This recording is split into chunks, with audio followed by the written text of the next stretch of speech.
पोचली, भक्त जनांची गर्दी तुझ्याच चरणी नमली.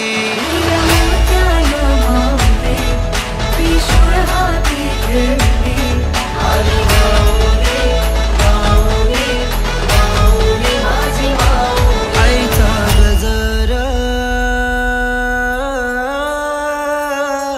आईचा गजर, आईचा गजर चालला, आईचा जागर चालला, आईचा गजर चालला. हो